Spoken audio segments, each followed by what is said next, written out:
Alright, so this is going to be the review sheet number 14 quick video.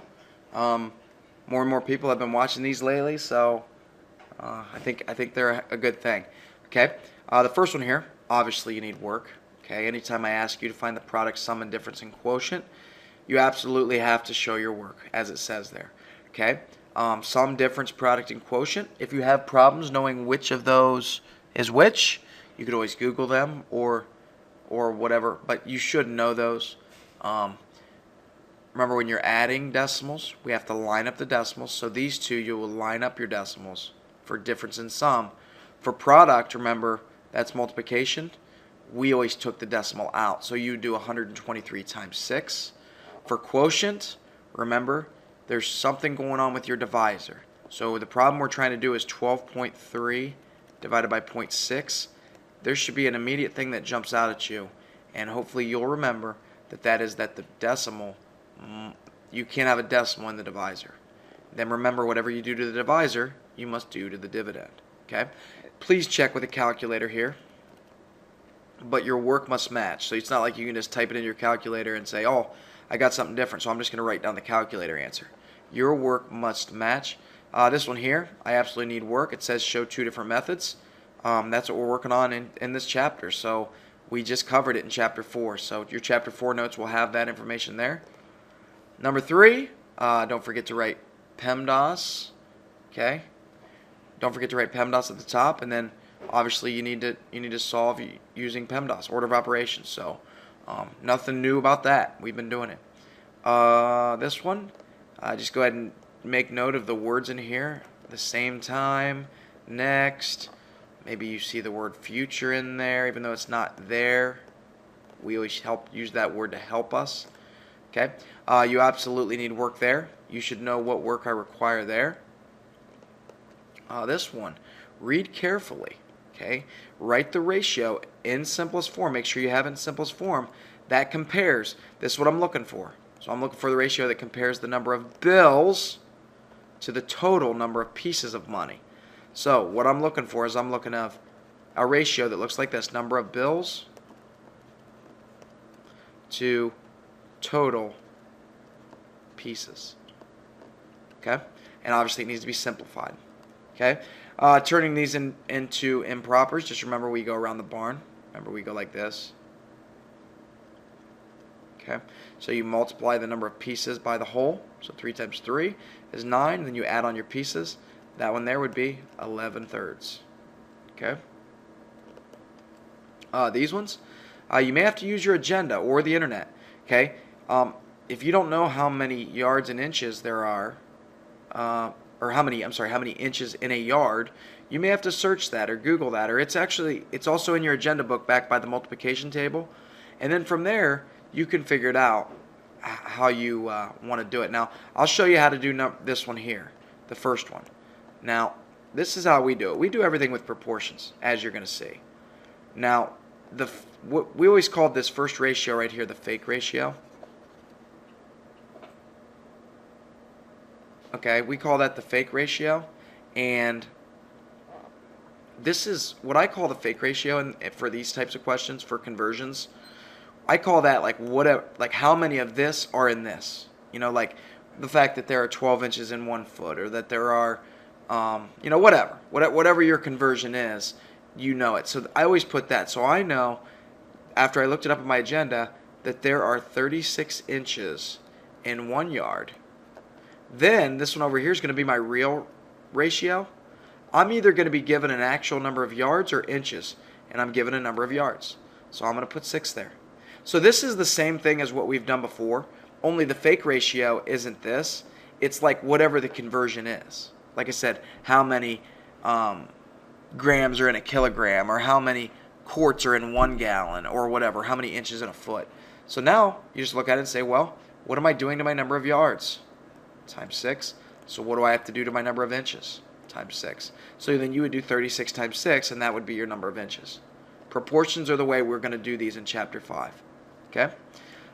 This one, it was chapter 2. Okay. Nothing real shocking there. There's not even really any work to be done, except for the fact you got to do a vertical number line to represent the situation. So just make sure you're being real careful about number 1, making sure that if it's below 0 and you're putting it on a number line, you have to have a negative with it. So if I said a scuba diver is 120 feet below sea level, then I need to put negative 120 there, okay, since it's below 0. So that's going to be negative 120, and then that's going to be, the scuba diver, okay? Always make sure you put 0 on there. Always put 0 on and then sea level from there. So if they're below 0, you have to have negatives. I'm counting it wrong if you don't have negatives on that. If you don't have negatives, it's incorrect. Okay? And then obviously, also, you need to make sure you have labels on there. Labeling like what it is. You just can't put a bunch of numbers on there. Doesn't work that way. Okay? Here, absolutely work needed there. Sum, difference, product, quotient. Just like number 1, the only difference here is that they're fractions. That's it.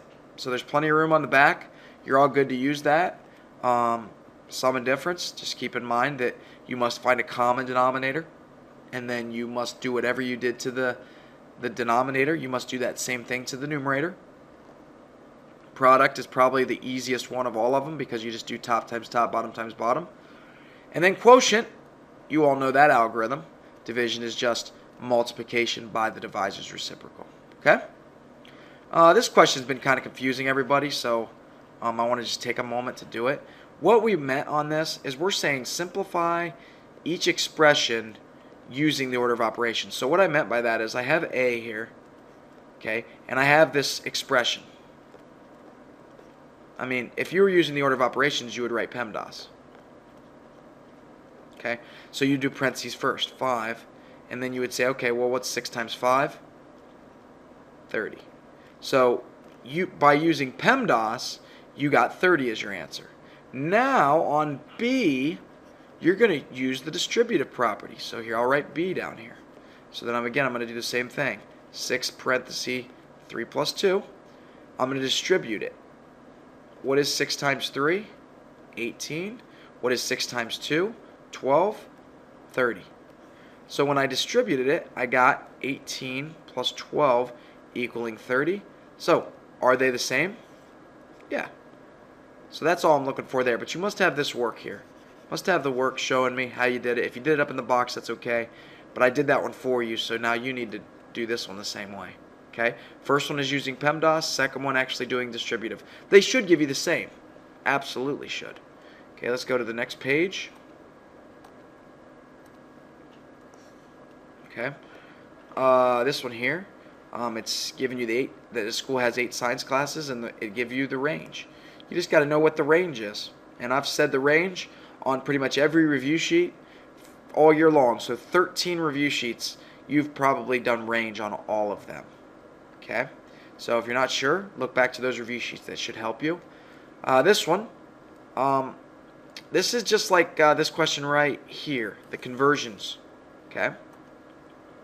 So what you're doing is you would do a proportion on all these.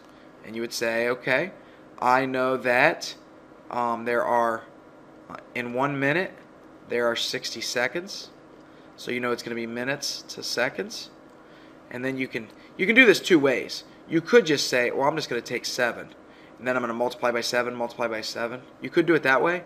Or you could do it like this and put 490 on there.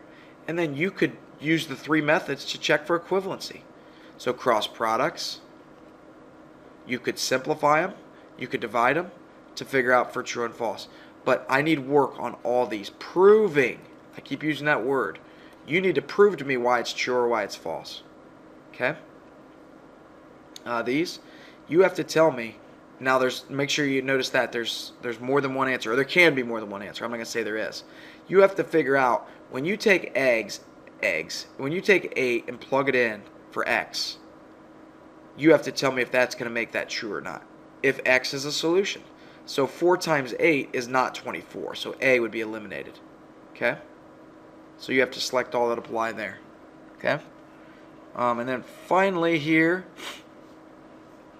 you have a situation where, these are the, counted the number of people in each classroom who wore school colors. So there were 20 that wore school colors, 20, 18, 20, and 20 in those 4th grade classes. And then there's the number of 5ths and 6ths and so on.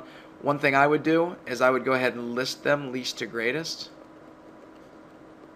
to start, because that just will help you, trust me. Okay, then you're just going to have to make whatever your least number is. That'll go here. I'll put an L, I guess, for least. Your smallest number, your minimum, and then a G for your greatest. And then you fill in whatever you need in between, and then do your dot plot, just like we've done on the last several review sheets. So look back to the last 3 or 4 review sheets if you're not sure on what a dot plot is. Okay? And then from there, median. We've done those about every review sheet this entire year. Remember, that's the middle number. The mode, that's the most occurring number. And then there's range again, okay, which is the maximum minus the minimum. Okay? So, yeah, you need work, I guess. I mean, median, I always like it. You have to do this. You have to list them least to greatest. That's one thing you have to do. And then from there, you can find the mean, the median, and the mode from that least to greatest. And then, of course, you need to do your dot plot. I'm going to put a box around this. Make sure you give it a title. Okay? Please give your dot plot a title. It says it right there. Don't forget. Okay? Here is 2 tables, and I know it's really hard to read here. One thing I would do is I would just do different colors. So I'd maybe do red for Jacob, and then do blue for Bijou. Okay? And that way when you graph them, it's easier to see.